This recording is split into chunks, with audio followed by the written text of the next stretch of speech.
Is flipping houses risky?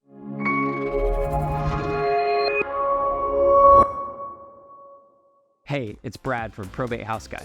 So the question I get sometimes, and a lot of times this is from people who aren't experienced, or maybe people that don't know a lot about real estate, or they heard from their friend, their brother, sisters, cousins, former ex-roommate flipped a house one time and lost money, blah, blah, blah. And they think that flipping houses is risky. And the answer is it can be risky.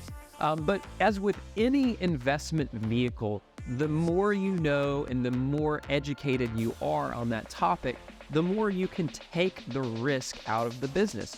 So when it comes to flipping houses, if you stick to fundamentals and you always figure out what your criteria is and you always stick to those rules, you will be able to hedge a lot of your risk and remove a lot of the risk from the business. I work with hedge funds sometimes, although since the market sort of corrected last year, a lot of hedge funds aren't really buying properties anymore, but they were buying a lot of properties. And hedge funds, each one of them had a very, very specific criteria about the types of houses that they would buy. You had to fit in their box, in their buy box, right? And the reason they do that is because if they stick to that buy box and they only buy what's in that buy box, they know what they're getting, and they can provide a product to their investors that they can understand what the returns are going to be because they're very specific about what they're buying. So you need to treat your business the same way. You need to define your buy box. You need to define your fundamentals, and your fundamentals are going to be different from person to person. So number one, you need to buy right. You make your money when you buy. If you don't buy a house right, you're setting yourself up for failure. So if you are looking at a property, what I would tell you is that you need to get really good at identifying how to properly evaluate that property, how to calculate the ARV. You need to get really, really good at that. And the only way to do that is through experience. And the more experience you have, the better you are identifying that property. Because if you're flipping properties, everything, your offer and everything is contingent upon that ARV. And if you get that ARV wrong, then your rest of your math formula goes out the window. So if you get really good at calculating ARVs and calculating exact ARVs and understanding how to run comps and what real comps are, then your math problem works out, right? All of your components work together. If you're doing that, you will be able to more accurately run your numbers. The next component, if you're flipping houses, is you need to get really good at identifying rehab costs. I typically do my rehab costs within about I try to keep things within a $5,000 or $10,000. I don't try to get like super exact, because I can tell you right now, in all my years of flipping houses, I have never, ever flipped a house on the budget that I said I was going to flip.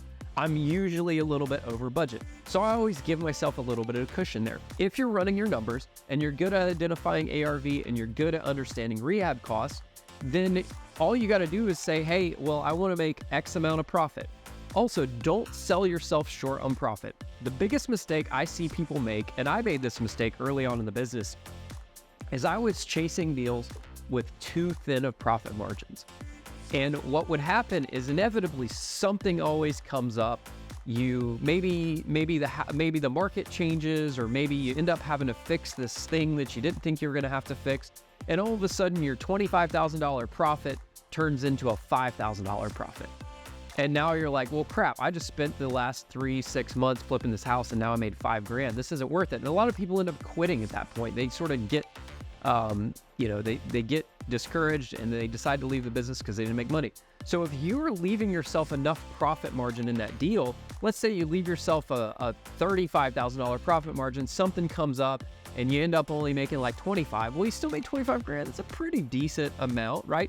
So make sure you're not shooting yourself in the foot and operating on really razor thin margins. Also, don't lie to yourself.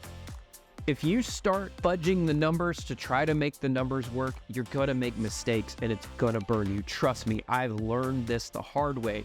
When I've gone against my fundamentals and not followed my rules and I broke my rules, it came back to bite me in the rear end.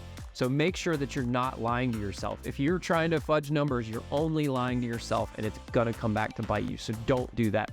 Also, like I said, don't do thin deals. Your profit is gonna forgive your sins. So the more profits you have, the more of a cushion you have to absorb if something happens, because inevitably something is going to happen. So if you follow those steps and you figure out what your fundamentals are and you stick to those fundamentals, you can remove a lot of the risk from flipping houses. You can remove a lot of the unknown variables, and you can be very successful at it. And you can really flip in any market. I talk to people all the time. They're like, oh, probably flipping in this market is not a really good idea. It's like, guys, we're doing deals, and we're just making sure we're buying on fundamentals. And if we keep buying on the fundamentals, then we're always going to make money. And if we just stick with that course, then we'll make money, and everything will be good. So I hope that helps you out. If you're thinking about flipping a house, don't let people that are not experienced in it try to tell you whether it's a good idea or not. You need to talk to people who are actually doing the business, actually doing deals on a daily basis,